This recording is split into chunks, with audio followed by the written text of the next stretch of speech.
Hello, my loves, and welcome to the podcast. And if you have been looking to grow your career and impact, today is a juicy fucking episode for you. I am going to share with you 3 beautiful keys that you can do to build your impact and your recognition without adding a whole pile of shit onto your day, without going into burnout, without having the hustling that's so often required. Today's a juicy episode, so let's get into it.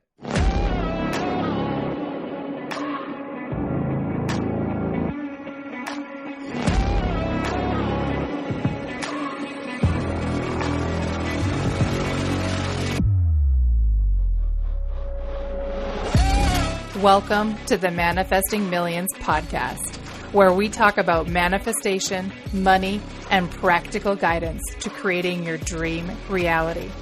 My name is Amy Van Meel, and I am an experienced coach and transformation guide, obsessed with helping you get out of your own way and create a life that blows your mind each day you wake up. My goal in this podcast is to share practical manifestation, self-awareness, and growth techniques in real talk conversations. So if you're ready to massively transform your reality, your finances, your relationships, and your overall enjoyment of life, you are in the right place. I am absolutely delighted that you're here with me today, babe. Let's get into it. Hello, my loves, and welcome back to the Manifesting Millions podcast. I'm doing a double header today because, well, it's the 13th of February. Happy Friday the 13th, by the way. Let's talk about that for a real quick second before we dive into today. Something that I learned a few years ago is, and I think I've talked about this in the podcast before, but you may be new to me, is that Friday the 13th, we now have this like belief that it's an unlucky day and like, people are like, oh crap, it's Friday the 13th. Like, it's going to be bad. But I don't know the full history, but Friday the 13th actually used to be a very powerful day for women. And as we know, in like the history of how the world has treated anything where women have power, some wonderful group of people decided that we had to turn this day of power into, the devil's day. It's bad, it's unlucky, thereby, of course, stealing the power away and making it socially unacceptable. So now that I've learned that, I celebrate all the Friday the 13th and I reach out to my women friends and go, hey, fucking happy Friday the 13th. It's an awesome day and I'm celebrating you. So you'll be listening to this episode later because I'm going to post the publishing out probably to next week, possibly 2 weeks from now.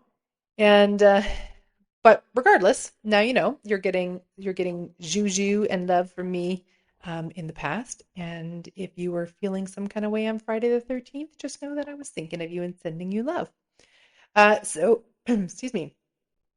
This is the double header. If you listen to the episode that I actually posted on Friday the 13th, then you may be aware that I'm late on my planned posting for podcasts this month because I got taken out by the nasty cold that's been going around. I'm pretty much on the other end of it, but hoping that the double header today isn't going to make me go backwards in any way, shape, or form. So February is all about career. Okay. If you're on my Insights newsletter, then you know that I've dubbed it, hashtag Fierce February. If you're not on my Insights newsletter, what are you even doing? Get your buns on there. The link is in the show notes. It's completely free. There's really fucking awesome stuff that comes to you on there. And unlike so many newsletters that I've been part of before, where you're just like, oh my God, here's another thing that's like not helpful. I really focus on bringing you high quality insights into your inbox. I really respect the fact that you are welcoming me into your email inbox. And I know that those are busy places. So Fierce February, this episode should be, I'm just having a peek at my calendar, coming out on the 25th. This is intended to be our final episode for the month, which means that I actually need to record one more for last week, which by now you've already listened to. And let's just get into it. One of the critical pieces of insight that high performing women in particular need when it comes to our career is how to make an impact without burning out. I think that like hustle culture has been particularly terrible for women, more so than men, because our energy cycles very differently. I think that the push for productivity over all else and continual increased productivity is one of the great um, detriments of our time. This is for men and women. I think that like the constant focus from businesses and corporations to just go like, we need to increase productivity, we need to get more out of our people is candidly very wrong. And I understand that we're trying to find a way of like balancing what is perceived as a cost of having someone on our payroll. But the truth is like we're not fucking machines, okay? And constant productivity is actually completely irrational, illogical, not possible. Even the fucking earth does not have constant productivity, right? Let's just talk about fall and winter. Half of the year, it is not specifically being productive. It needs to rest. It needs to recoup. It needs to um, allow for the next cycle. Anyway, that's a whole thing, and I could be here for hours talking about it. What I suspect you already know is how to make an impact while burning every candle that you have to in your disposal on every end available. Okay? It's not just like burning a candle on both ends. We've got like 40 candles all happening. We've figured out a way to burn them on 16 ends, all the different things. Like we just have we know how to make an impact by trying to do everything all at once, but I'm here to tell you if you have not yet come to that conclusion, you will. That shit leads to hardcore burnout, all right? And it leads to a disconnection from what once had you excited about the work. One time long ago, you were really fucking stoked to have the job you have, to have the business you have, to have the satisfaction of doing the work that you have. And now you could very well be like, fuck, I gotta go to work again. How many of us are like, thank God it's fucking Friday, or is it Friday yet? We just spend our weeks looking forward to getting out of all the stuff that we're doing in the week. And I'm curious to know, like, has hustling hard been actually getting you the impact and recognition that you want? Is your bank account actually showing the actual compensation for the invaluable worth of your time and energy and attention? Now, if it is, if like hustling is getting you the impact and recognition that you're wanting, if you're seeing the cash dollars that are like for sure compensating you in the way that you feel is appropriate to the level that you feel is appropriate, then awesome. If it feels good, there's no reason to fix it. You're doing great. But my guess is that for so many of us, it doesn't feel good. I don't know if there's probably a study somewhere because like, listen, I just heard the other day on the radio. This is my favorite thing. Humans research the most bizarre things. Apparently, our chin has no evolutionary reason. Humans are the only species on the planet that have a chin, but it has no evolutionary reason. And I'm like, well, that's fascinating. And I just love that somebody researched into that to go like, what is the chin actually for? Okay. Anyway, I digress. Let me come back to making an impact. If it's feeling good, then great. But if it's not feeling good, then let's talk about it. Because if you're exhausted as fuck, you both dream of and dread going on vacation. Can we just like be real about that for a second? That like we're like, oh man, wouldn't it be great to just go on vacation for a week? And then we do finally book a week of vacation, and like the 2 weeks leading up to it and the 2 weeks coming back from it, we're like, fuck, why did I ever go on vacation? Because there's so much fucking work that needs to be done, right? And while you're on vacation, you're probably stressing about the amount of work that you need to come back to, right? If the other areas of your life are starting to show signs of the strain, your relationships are struggling, your health is a constant cycle of trying to reset, right? Or trying to rest as hard as you can before you like trudge back into the fray that is Monday. You've given up on salads in the gym for like chips in the couch because you're like, fuck it, I'll figure it out next year. Like I'm over this. Even if this doesn't feel familiar to you yet, and you're loving the hardcore work of your push, so hardcore push of your work currently, because listen, I've been there. Um, I've had a number of different times, but there's one particular role that like, or two that really stand out to me that they were fucking hard. And I was working a shit ton of hours and I was not getting paid for the amount of time I was actually putting in, but I loved what I was doing. And I was like, it's going to balance out. I'm in a big steep learning curve right now, but I'm fucking passionate about what I'm doing. I feel like I'm making consistent paychecks, so even if it's not what it should be, it's still paying my bills. Like this is really great. So maybe you're not feeling that yet, but I will say that if you keep pushing in that way, there is actually a much more efficient way to build impact and have a life.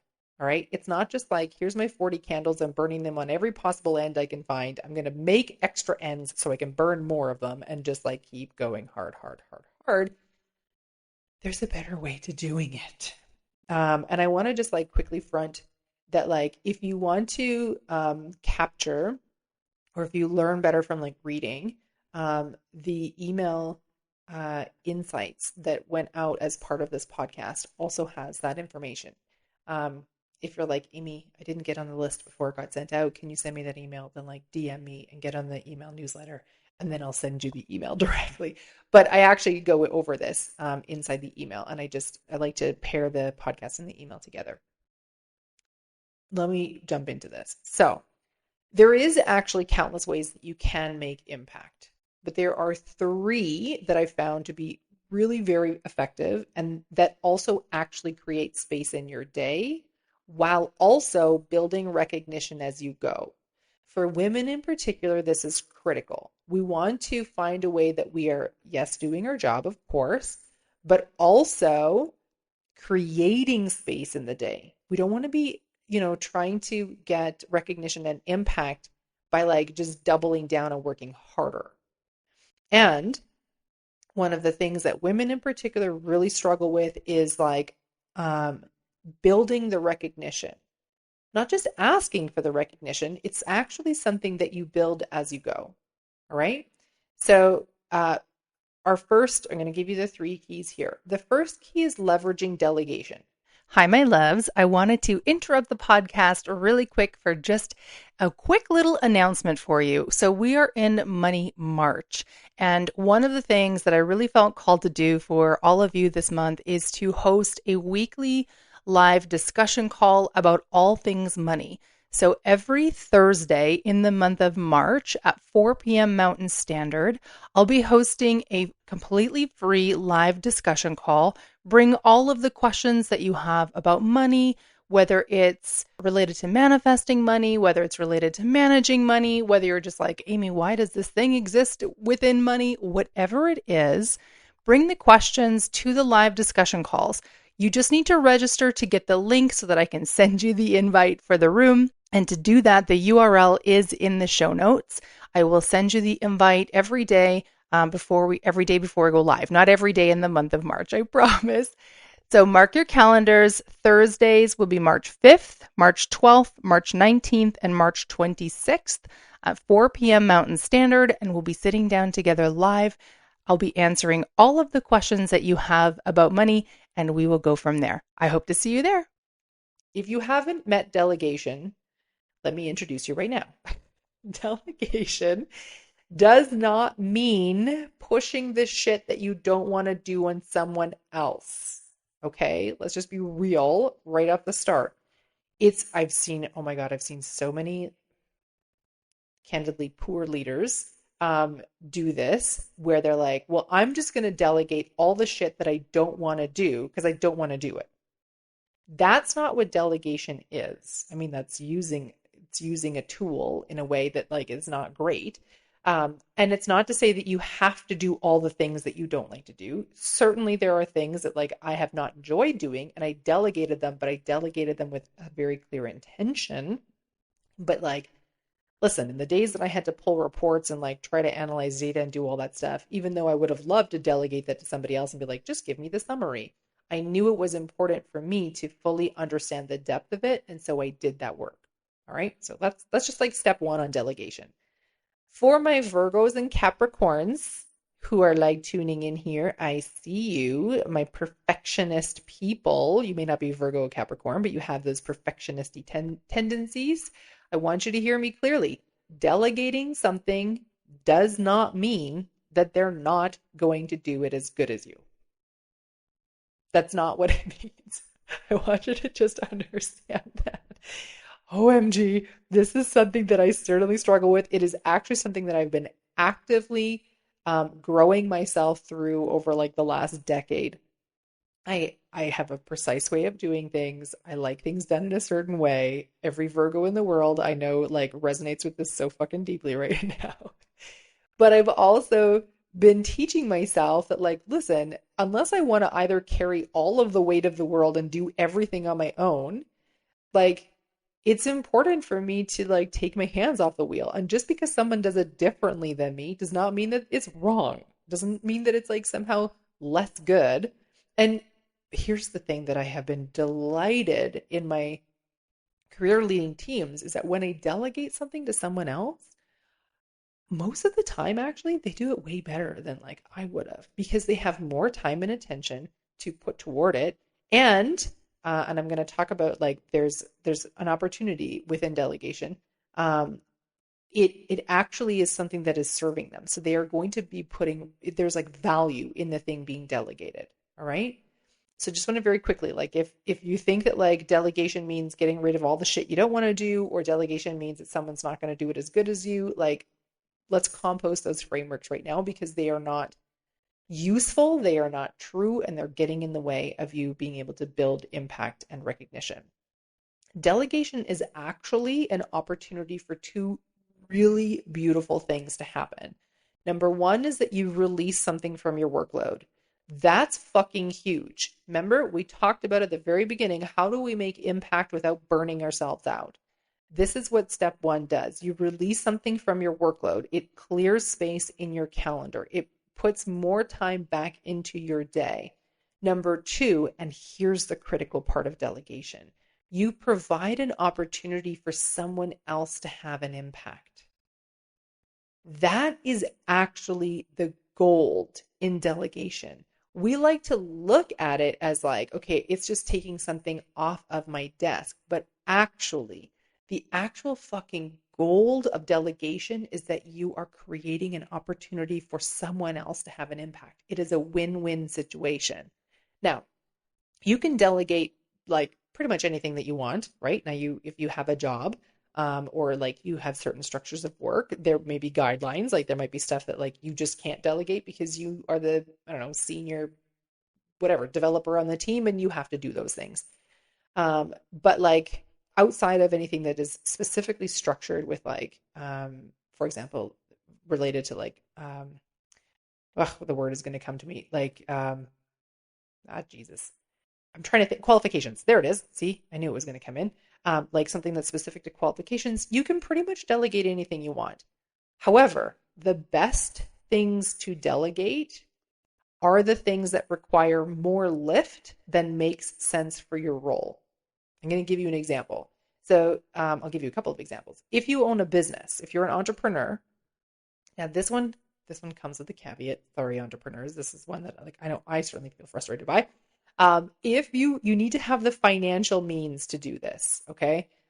So if you own a business and you have the financial means to do so, delegating tasks like video uploading, transcription, having someone handle standard questions via email or on the socials, hiring a bookkeeper to take care of your ongoing accounting, paying the teenager down the street to cut your grass, to clear your snow, to wash your car, whatever. Those are really great things to delegate because they are things that require more lift than make sense for your role. All right? Like, it doesn't make sense if you're running a 6-figure business to have to like step away from doing money-making activities in order to go cut your grass. Now, if you want to cut your grass and it feels good and it's like a reason to get outside and move, great, like do the thing. That's awesome. But if you're like, I gotta get this done, and you don't enjoy it and like it doesn't bring any kind of positive benefit other than the fact that you've kept your lawn, tackled down so that your neighbors don't think you're an awful person, then like fucking hire it out, okay? It's not going to cost you that much to do so. Um, so think of the things that like require more lift, and by lift I mean like time, energy, attention, then make sense for you. Okay, so like, and you can start small. For oh my gosh, for so many of us, this is critical. I think every entrepreneur goes through this at the start. We want to, we've learned how to do all the things. There's generally, that's just how most businesses start. Certainly small businesses start that way. And we've become proficient at them. We want them done a certain way. And like to then start handing that off is fucking hard. All right. So like start small, practice with it, learn how to take your hands off the wheel and learn how to trust someone else. But like, don't just like fully step away. Okay. Like, you're not just like, okay, you take care of it and I never need to look at it again. You're still providing oversight because you want to make sure they're doing a good job, right? If you have a job, this one is much more helpful if you're a leader in some form. This is why I tend to work with high performing leading women. You actually have a natural space to delegate. So think of your team and gift your team opportunities to grow their skills and impact. Hand projects off to them. Give them some fucking guidance, okay? Like, don't just go like, hey, can you just take care of this thing and like fucking figure it out? That's not okay. That's like throwing somebody who doesn't know how to swim into the ocean and be like, hey, can you just like take care of that? Let me know if you're like struggling. Like, no, don't do that. Um, so give them some guidance, walk alongside with them, let them know that you're a resource that like if they're really not sure what the hell's going on, that they can actually ask you for some clarity, make it safe to do so. Okay. That's really important. If you are new to leading a team, even if you're a seasoned leader and you're like, I'm really struggling with these things with my team, or I don't know how to do this, this is where you and I can work together because I fucking shine in this and I will coach with you and help you become an absolutely incredible leader. All the folks that I have coached in the leadership space have gone on to be really, really incredible leaders in multiple different organizations. So, like, there's the links are always in the show notes for how to work with me.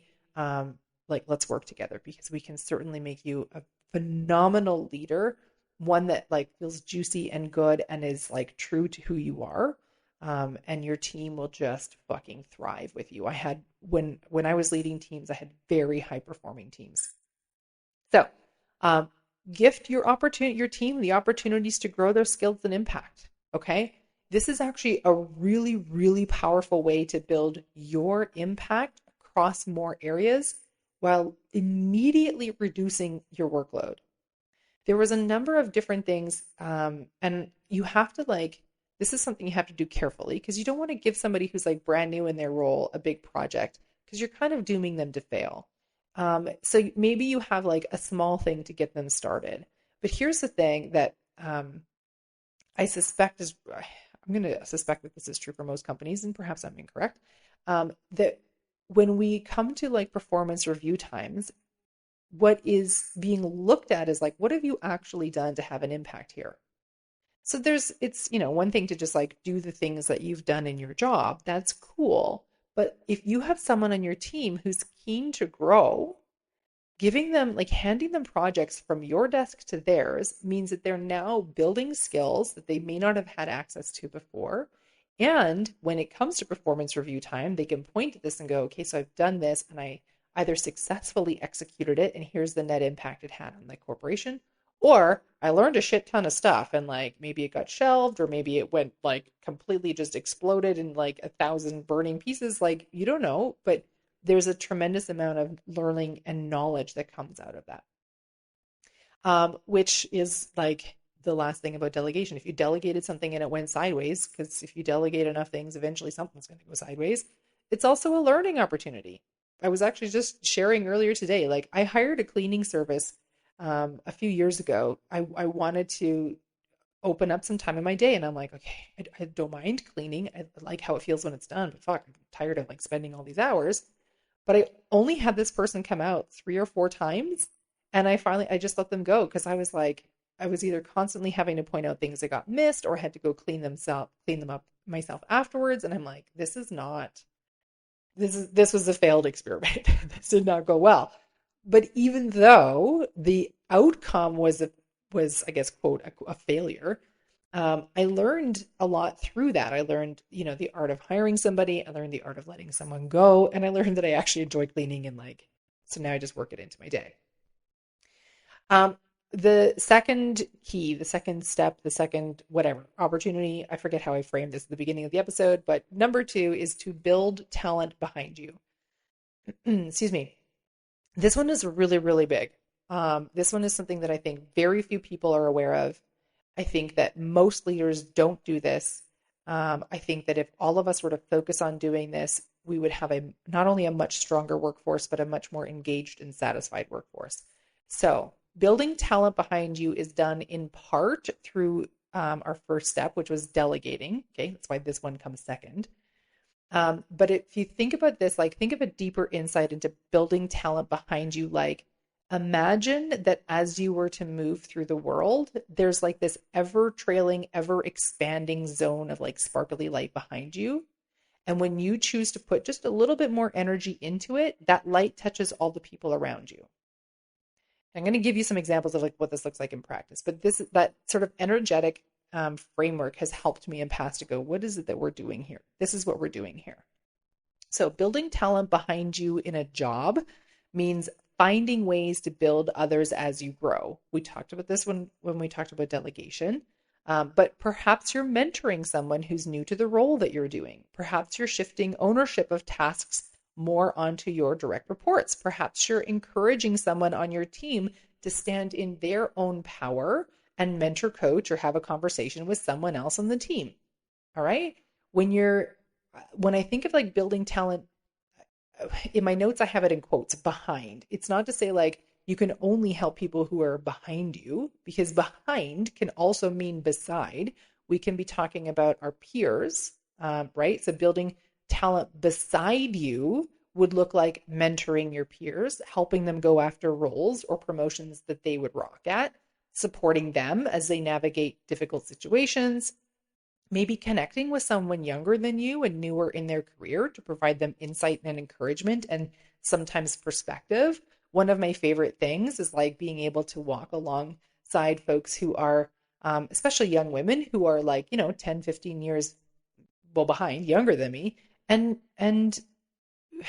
not only help them like see things differently, which is just my natural skill. I do that anyway, but also like connect them with opportunities. I had the delight over Christmas. I went to a Christmas party with my husband from one of his clients. I met this like really interesting woman there who had a business doing design and home staging. And in just my natural conversation, found out, well, the staging arm of her business is growing, but she's having a hard time finding someone to like do the work. Meanwhile, I had done some seasonal work where I met this really amazing young woman who is in home staging and wanted to, you know, get a job working with someone who does this, who works with builders. And I was like, hello, this is a natural fit. So we introduced them, and like, I think they've been working together for 2 weeks now. Like, I haven't heard yet how it's going, but like the delight in being able to reach out to this young woman that I'd worked with and go, hey, so I met this person and I think the two of you would really vibe. She was just over the moon. That's a big fucking deal. That's impact that I get to have purely because I'm focusing on building talent behind and beside me as I go. All right. The idea of like building talent behind or beside is that you are directly encouraging others in their growth. You're helping them win. I want to touch on this very briefly. One of the things that like is certainly taught in I've read it in countless books, it's talked about in lots of things, is like um like just like how do I frame this, um go out and do good things but don't expect things to come back. Meaning, for example, like I connected this young woman with this business owner that I thought would be a good fit, but like that I'm not doing that with this expectation of like, okay, universe, hello, I would like my karmic repayment now. Thank you very much. Um, it was interesting because at the time all of this was happening, I also had a friend reach out to me about a job that like I was really excited about and went through the interview process but was not successful in, at least not at this point. And I was like, well, this is kind of neat how this is like all happening at the same time. It's not about that like you're trying to do good things for the sake of like, build karma points. But it's also not that. It's not that. I think I needed an extra not there. Because here's the thing. I actually, I do believe that what we put out into the world comes back to us. I do believe that, like, when you're kind to people, people tend to be kind back to you. It's not always true. And I'm not kind to people specifically in the hopes that they're going to be kind back to me, but like, I'm just gonna be real with you. I think there's enough assholes in the world. I don't need to go out and be an asshole. Like, we don't need any more of that. If I can pour more love into the world, then that's great. And it costs me nothing and it feels good. And like, that's awesome. And when I'm in a specific, like a structured role where I'm leading a team and I'm building talent behind or beside or even above me, which we'll talk about in a minute, like that just feels good. And it over time, actually, that in and of itself, that focus on building the talent around you is sometimes it's a bit intangible, but it's a way to have impact and ultimately build recognition.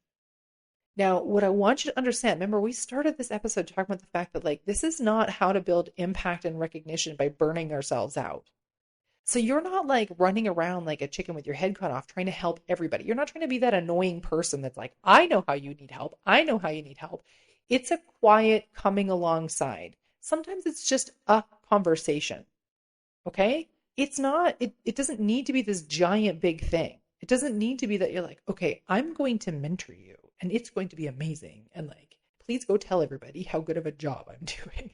Right? Like, that's not what it's about. But when we focus on, listen, I'm really good at this, or I've had this experience, how might I be able to offer insight or perspective or somehow benefit someone else along the way because of this experience or insight or talent that I have? That's huge. It makes a big difference. And it's something that will naturally come out of you if you focus on that being your natural thing. All right. Key number 3, um, step number 3, whatever, is to book the skip level. Now, I don't know if you are familiar with the term skip level. I don't even know if this is like a universal term. This is definitely one that like we used in the company that I worked with.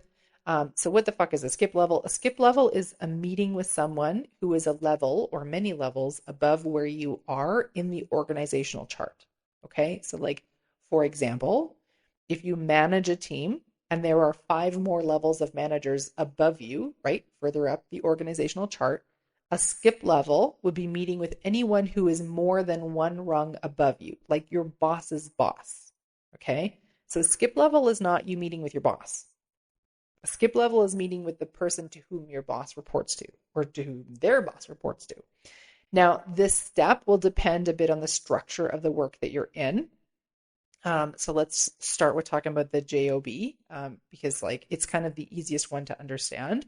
If you're working with a company that is a larger organization, one that has the org charts and people whose names you don't know, this is a really great opportunity for you to expand your insight and your impact. Now, you probably meet with your boss relatively regularly. I know every company does this differently, but like it might be a structured meeting, it might not be. But it's now time to meet your boss's boss or even your boss's boss's boss. It's a lot of bosses, okay? The key critical aspect here is to respectfully reach out. I'm going to just pause on this point for a moment because I have seen, and it always fascinated me, I've seen people who are like, I am going to like book this skip level with this person and because I have thoughts and I'm going to tell them and they need to give me time. And I'm like, no, that's not how we do this. We reach out with respect. We want to be like recognizing of the fact that, they hold a role that is like further up the org chart from us. We want to respectfully reach out with like a nice, clear, respectfully framed message. But you can just reach out and like request a skip level meeting. Now, here's the thing. Don't just like reach out, hey, I want to meet with you. Be clear. Their time, when you start moving higher up in the levels of like org charts, your time gets called on more and more. Okay. Like there's more meetings, there's more stuff, there's more like things that like require focus and stuff. So like their time, everybody's time is valuable. I'm going to just be very clear. Nobody's time is more valuable than somebody else's, even though like some people would like you to think that. But their time is highly called on. There's more demand on their time likely than there is on yours, just from the nature of the work that they do. So ask for like a 15 or 20-minute meeting. It doesn't have to be long. Be clear when you're reaching out to ask. Tell them why you'd like to meet, what you would like to talk about. Doesn't need to be a giant diatribe. You don't need to just like have like a Dear Diary letter. It could be like, hey, we had this town hall meeting or we had this whatever company-wide meeting and this topic was discussed and you had talked about this a bit and I would like to discuss this further with you. Okay. And for goodness sakes, please be sure to introduce yourself at the start of the request. Hey, my name's Amy. I work with blah, blah, blah, right? They may know who you are, but don't assume that they do. Be kind. I'm just going to like straight out say this, like also true in parties and like social situations. If there's somebody who like they should probably know who you are or like you've bumped into each other a few times, like don't just assume that they know who you are or what your name is. Just be like, I do that. I just lean into the awkward if it ever comes up, but I'm like, my name's Amy, or like, I'm Amy. And I've had people go, yeah, of course, I remember you, Amy. And I'm like, okay, I never want to assume someone remembers my name and have them feel awkward because they're like, fuck, what is this person's name? Right? I just want to make that easy. So make it easy. Introduce yourself. For crying out loud, it's the easiest thing. So the request is super simple. Introduce yourself. Ask for a small time frame, 15 to 20 minutes, and actually say that in your request and tell them why you would like to meet. Just like super simple. If you have a specific questions you want to talk about or like just like a general topic, but tell them why you would like to meet. Because you also have to understand they may say no, and that is fine. They may direct you somewhere else related to that topic. But one of the things that is, I think, most frustrating to many leaders when you get random requests for someone to meet is there's no reason why. And it's like, oh, I just wanted to chat. No, they don't have time for that. They have too many things on the go. Again, it's not that their time is more valuable. It is that their time is more highly called upon. Now, if you're an entrepreneur or you're near the top of your organizational chart already, you might be thinking that this isn't for you. You might be thinking like skip levels aren't a thing. I will say in the entrepreneurial space, this is much more difficult. There is not a natural, what's the word I'm thinking of? Like, it's not expectation, but there's not a natural response among entrepreneurs that when someone reaches out and asks for a few minutes of their time, it's always like, why? What's this about? How is this going to help my business grow? I don't love it. And I'll see if I can figure out how to like tweak it. But I just want to be clear that like you may have a more difficult time like actually getting someone to respond to you and like connect with you if you're in the entrepreneur space. If you're in the org chart space, okay, so you're nearer up the org chart already, still super, super valuable. Maybe you're not reaching out to someone else, up or across within your organization. But think about perhaps there are leaders in other companies that you want to reach out to. They might be in bigger companies. They might be in industries that you would like to move towards. If you're an entrepreneur, there's likely a business owner whom you respect and admire and you would love to connect with in a meaningful way. Again, reach out, ask for a short meeting, same structure as before. Say who you are, why you'd like to meet, what you want to talk about, and keep the time ask small. Okay? The big thing about skip levels, and very quickly on the time ask, every time I've ever done a skip level, every time I've ever requested a meeting from someone else, I consider it my responsibility to keep an eye on the clock. So if they've said, okay, I've got, sure, I can book a 20-minute meeting with you at 15 minutes. I'm tracking and just going, we're at 15 minutes. Are we still good for, a few more minutes? And if they're okay with it, which I don't think I've ever had somebody say no, other than when they're like, actually, I got to go because there's a meeting. most people are fine, but that is a huge sign of respect and honoring of the space that someone else has going on. And you will communicate just through that action alone of like being considerate of their day is huge. So consider it your responsibility to keep an eyeball on the clock, okay? And like respectfully finish the meeting. Very quick. Here's a little hot tip right from like me to you. If it's we're at the end of the meeting, you've had the 20 minutes, you're having an engaging conversation. You know that they need to go. I structure the end of it like this. This has been a really amazing conversation. I could, talk with you for another hour, but I know you need to go. Thank you so much for connecting with me, for sharing your insights with me. I really, really appreciate it. I'll, if I can follow up or whatever, like if there's something that came up in your conversation, like, I'll definitely follow up with that person or, let me know when I can connect with you again or whatever. But like close the meeting, make it really easy for them and leverage it with some of that gratitude that's always so juicy. Now, here's the thing. All right. The point of doing the skip levels, whether you are someone reaching way up in the org chart or an entrepreneur reaching to another business owner or someone very high up in the org chart reaching out to someone else, the point of doing this is you will learn a shit ton. It's a technical term, all right? It's an actual word. You'll learn a shit ton. You'll build a connection. And this is especially important as you're starting your career. You will build recognition. But the main, most critical element of this step centers wholly on one thing, and that is respect. Respecting their time, their attention, their energy.